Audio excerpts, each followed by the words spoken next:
couldn't lose Apinan, but finally that footwork enabling him to escape the defense. We now enter crunch time here, the final 2 minutes of this game. I think that shot, they were willing for Kyle to take. No threes. Put that ball on the floor and attack our interior defense. 63 to 57, offensive foul against Jexter Apinan. Oh boy. Here they come, the GENSAN Warriors, down by 6 points, 63 to 57. Talk about getting into the heads of the Rum Masters. Ooh, that was a hard one. Elbow to the backside of the head there. Rodriguez going to work. The double from Hernandez comes, triple team.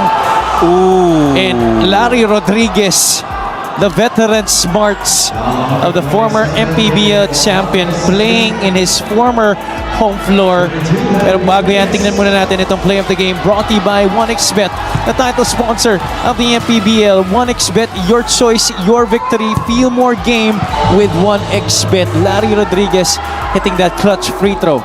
Let me say that Jexter Apinan did all he could amidst that move of Kyle Tolentino. Avoided that three-point shot, stuck with him going downhill, but really just, that footwork and that power of Kyle Tolentino in full display.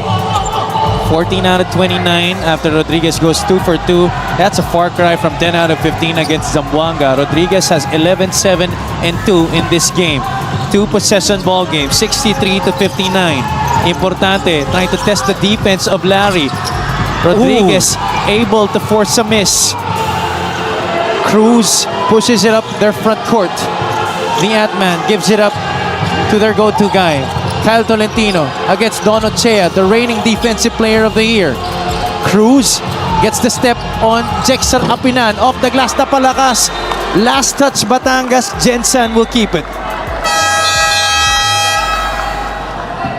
And he felt that. Sayang. Para kay Mark Cruz. He had that lane. He lifted before the defense even came in. Matter of fact, that was a good shot. We just didn't have that right English to get that ball to fall. It's going to be a baseline throw-in for the Warriors. Coach Elvis calling this timeout.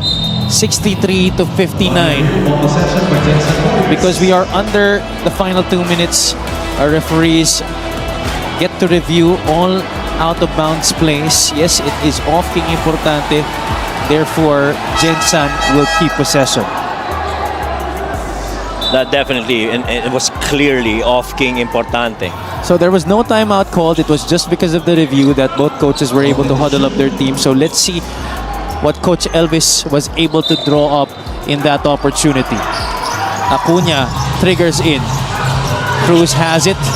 They try to set up Acuna on an elevator. Rodriguez was open. Acuna over the defense. Acuna short on the three. Rodriguez had one hand on it, but Ochea was able to collect it. And there's a foul against Mark Cruz. That's their last foul to give.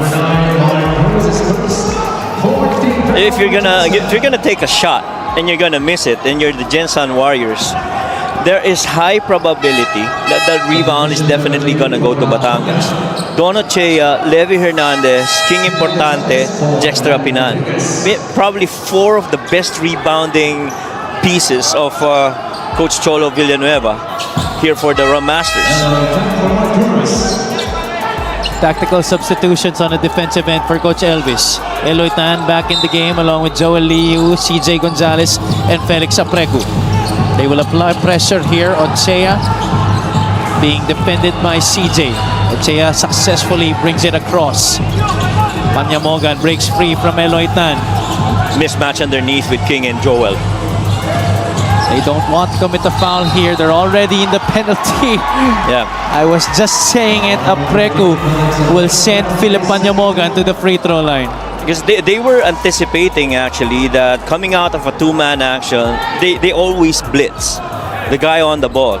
And with the ball happens to be with Philip Panyamogan, it really was just a matter of time that they will either blitz and force a turnover or blitz and foul. Because if you don't blitz, Philip's very capable of scoring from the outside. And this is the Philip Panyamogan that we've come to know. Not really much of this for majority of the season. Pero nakita mo, ito yung gustong laro na makita ni Coach Cholo Villanueva galing kay Philip Panyamogan. Check out our special deal from 1xBet. When you scan the QR code and claim their special offer, he was brought in for this purpose. Right, exactly. I was going to say the same, Javi. He was brought in to be a guy to help out scoring and closing out games alongside Seda Blasa and Levy Hernandez. 1 out of 2 for Philip Panyamogan. Coach Elvis Tolentino will burn one of his final timeouts. 37.2 seconds remaining in this game. 5-point lead for the Batangas City Tanduay Rum Masters.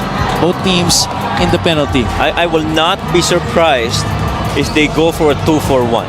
Let's listen in. Kunwari, ha? Kayong tatlo, sabay-sabay, tatlo, ha? Kyle, ligaw to, ha? Ligaw to. Takbo kayo, mabilis, ha? Itaan mo kay Lani. Okay, isipin lang ngayon. Pagka ano nito, labas kayo rito, eto, Kyle, papunta ka doon, pero tingnan mo si Lani, baka mag-libre dito. Baka mag-iwan si Lani. Tingnan mo to, ha?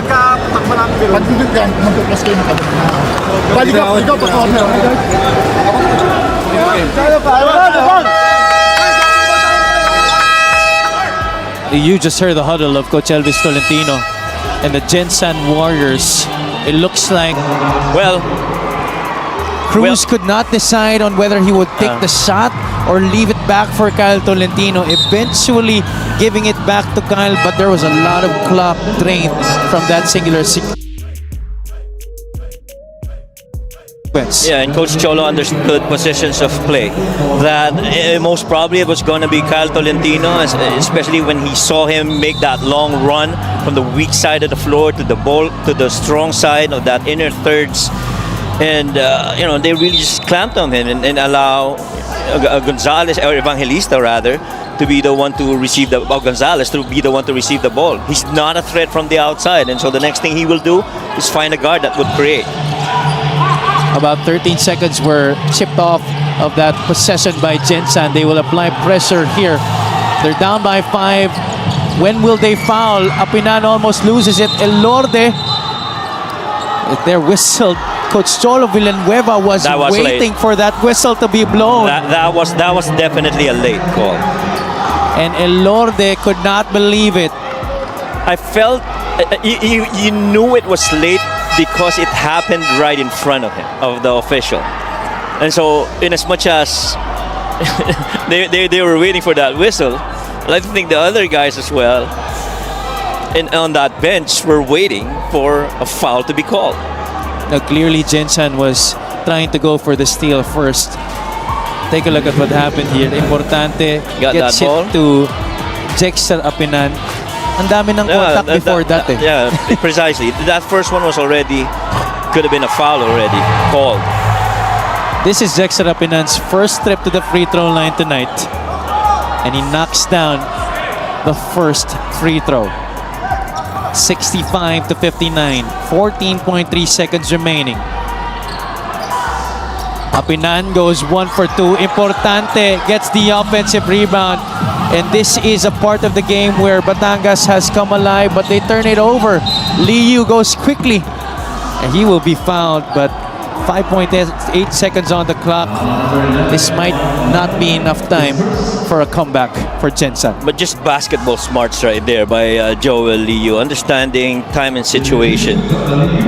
Look at that, 7 turnovers for GENSAN, pero 22 turnovers ang na-force nitong GENSAN sa Batangas. Nakakuha sila ng 26 doon. And coach, how is it possible that despite the 22 turnovers, Batangas still had control of this game?